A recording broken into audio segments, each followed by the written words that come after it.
Hello everyone, HTML के lecture number 3 में आप सबका स्वागत है। तो लेक्चर नंबर 3 में हम लोग पढ़ने वाले हैं वर्किंग विथ लिस्ट। HTML में लिस्ट का काम क्या होता है, लिस्ट का काम क्या होता है मैं इसको आपको जल्दी से समझाता हूँ। जैसे मान लीजिए कि आपको किसी भी पेज पे कुछ इस तरह की लिस्टिंग करनी है। मान लीजिए आपने कहा कि लिस्ट ऑफ फ्रेंड्स, आपको करना है लिस्ट ऑफ फ्रेंड्स। तो अगर लिस्ट ऑफ फ्रेंड्स का मतलब आपने कहा कि भाई फ्रेंड नंबर 1, जैसे मैंने कहा friend number 1 Ajay, friend number 2 विजय, फ्रेंड नंबर 3 कमल। तो अगर ऐसे आपको फ्रेंड की लिस्टिंग देनी है तो ये 2-4 के लिए तो ठीक है, लेकिन अगर मान लीजिए कि फ्रेंड्स आपके 200, 500, 1000 हैं तो आप कैसे कर सकते हैं? फिर तो ये आप कैसे याद रखेंगे या हर बार 1, 2, 3, 4 नंबरिंग करना, इट इज़ क्वाइट इम्पॉसिबल। तो अगर हमें ऐसी कोई नंबरिंग ऑटोमेटेड जनरेट करनी है तो वहाँ पे बात आती है किसकी? लिस्टिंग की। तो अगर ऐसी लिस्टिंग करनी है तो इसको बोलते हैं ऑर्डर्ड लिस्ट। ऑर्डर्ड लिस्ट का मतलब क्या होता है कि ऑर्डरिंग यहाँ पर मायने रखती है। क्या मतलब है इसका? आइए चलिए देखते हैं। जैसे हमने कहा कि यहाँ पर मैंने कहा H1 माई क्लोज फ्रेंड्स, ठीक है।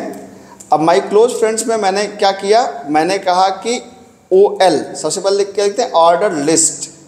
ऑर्डर लिस्ट का मतलब होता है कि ये हमारा जो टैग होगा ये कंटेनर टैग है, बिल्कुल हेड की तरह। जैसे हेड है तो हेड खुद कुछ नहीं करता, लेकिन टाइटल लिखना है तो आप हेड के अंदर ही लिख सकते हैं। सिमिलरली OL खुद कुछ नहीं करता बल्कि ये कंटेनर टैग है। इसका मतलब कि अगर आपको LI लिखना है, LI मतलब लिस्ट आइटम, तो आपको यहाँ पर OL के अंदर ही लिखना पड़ेगा। तो जैसे मैंने कहा माई क्लोज फ्रेंड्स, जैसे मैंने कहा कि अनुज कपूर, फिर मोहसिन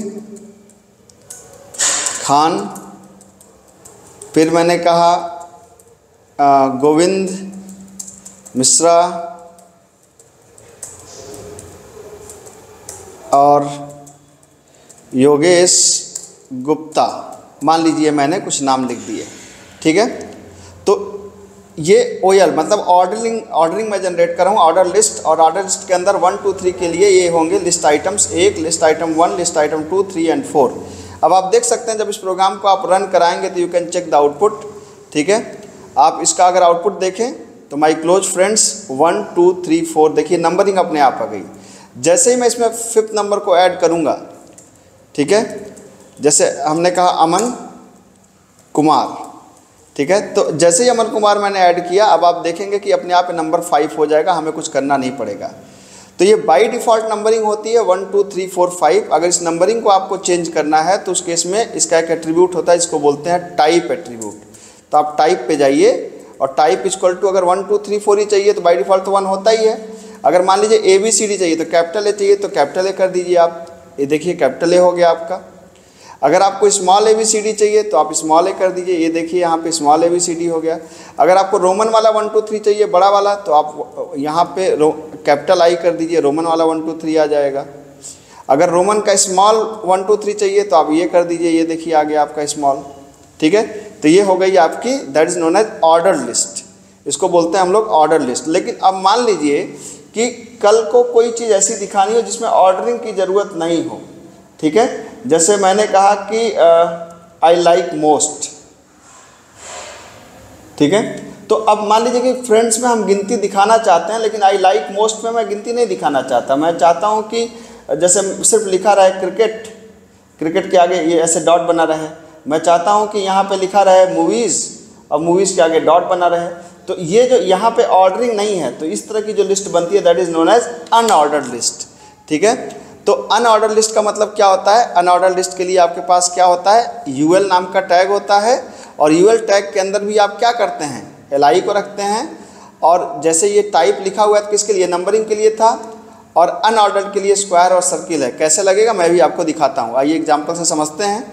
तो यहाँ पे जैसे मैंने कहा कि जैसे फिर से मैंने कहा H1 कि आई लाइक मोस्ट, ठीक है, ये मैंने कर दिया और H1 को ऐसे क्लोज कर दिया। अब यहाँ पे कहा UL अनऑर्डर लिस्ट, ठीक है। अब अनऑर्डर लिस्ट के अंदर क्या है? यहाँ पे LI का मतलब अनऑर्डर लिस्ट में LI में मैंने क्या किया कि पहले मुझे पसंद है क्रिकेट, तो मैंने यहाँ पे दे दिया क्रिकेट, फिर LI को बंद कर दिया। फिर मुझे पसंद है मूवी तो मैंने दे दिया मूवीज़ पसंद है, ठीक है। फिर मुझे पसंद है पढ़ना तो मैंने रीडिंग यहाँ पे लिख दिया। ये हो गया आपका, देखिए, ठीक है। अब इसे एक बार एग्जीक्यूट करा के चेक कर लीजिए आप यहाँ पर, ये देखिए, अब यहाँ देखिए सर्कल बन गया, ठीक है। अगर आप इसको चेंज करना चाहते हैं तो आप यहाँ पे क्या कर सकते हैं, यहाँ पे आप आइए, आपने यहाँ पे कहा टाइप इक्वल टू, आपने कहा स्क्वायर, तो आप देखिए सर्किल की जगह, अभी अगर आप ध्यान से इसको देखें तो ये अभी तक यहाँ पर अगर आप इसको ध्यान से देखें तो ये सर्किल है। आप इसको अब स्क्वायर करने के बाद आप यहाँ पे क्या कर सकते हैं, देखिए ये स्क्वायर बन गया आपका, ठीक है।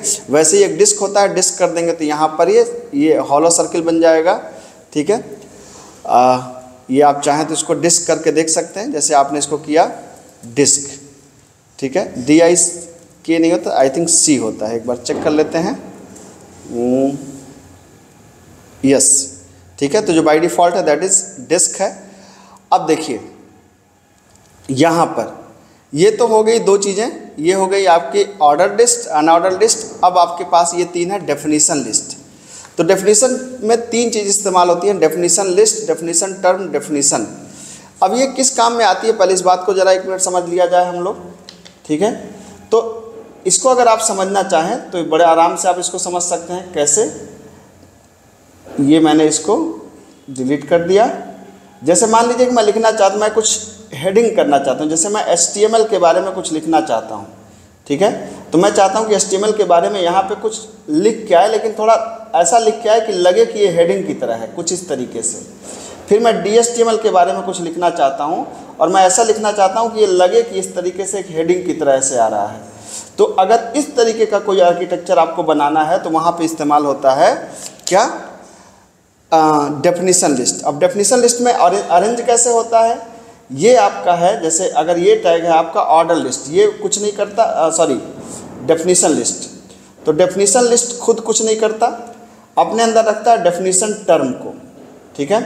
तो डेफिनेशन लिस्ट है, डेफिनेशन टर्म। डेफिनेशन टर्म क्या है, जिसको डिफाइन करना है। और डेफिनेशन एक होता है DD का मतलब क्या होता है, जो डेफिनेशन है आपकी ये DD है।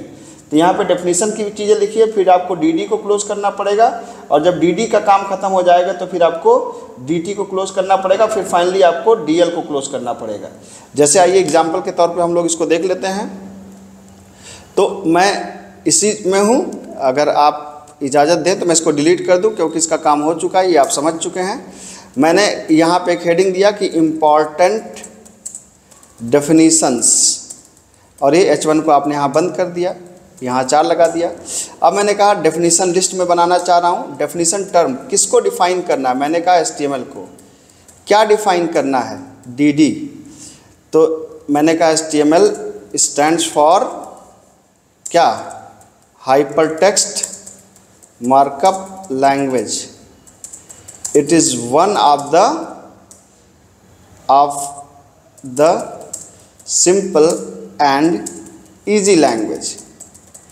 मान लीजिए मुझे थोड़ा ज़्यादा लिखना है तो मैं इसी को कॉपी पेस्ट कर दे रहा हूँ, ठीक है। तो ये मैंने इसी को बार बार कॉपी पेस्ट कर दिया है, देखिए 2-3 बार कॉपी पेस्ट कर दिया। और क्या करना है हमें, फिर मैंने DD को क्लोज कर दिया, यहाँ पर ये DD बंद हो गया। फिर मैंने DL को क्लोज कर दिया, यहाँ पे ये DL को आपने क्लोज कर दिया। सिमिलरली आपको दूसरी कोई डेफिनेशन देनी है। अभी तो ये एक डेफिनेशन आ गई, आप इसको देख सकते हैं। यहाँ पे इस पेज पे जाएं, इसको आप रिफ्रेश करें, ये देखिए HTML की डेफिनेशन आ गई। सिमिलरली आप एक आध अगर और ऐड करना चाहते हैं तो मैंने इसी को सिंपली कॉपी पेस्ट कर लिया, ठीक है। यहाँ पे मैंने ऐसे करके, आप मान लीजिए कि ये मैंने इसको DHTML कर दिया, और मैंने यहाँ पे सिर्फ DHTML कर दिया, बाकी आप समझ रहे हैं, मतलब कुछ यहाँ पे भी आपने लिख दिया, ठीक है। अब इसको आप रिफ्रेश करें तो अब आप देख सकते हैं कि यहाँ पर टर्म, यहाँ हेडिंग, यहाँ पे टर्म, यहाँ पे हेडिंग। तो इस तरीके का जो आर्किटेक्चर अगर आपको कभी ज़रूरत पड़े तो आप बना सकते हैं डेफिनेशन लिस्ट। तो thank you so much. Probably आपको चीज़ें समझ में आई होंगी, ठीक है। इसको साथ साथ प्रैक्टिस करिए। मिलते हैं अगले लेक्चर में। Thank you so much.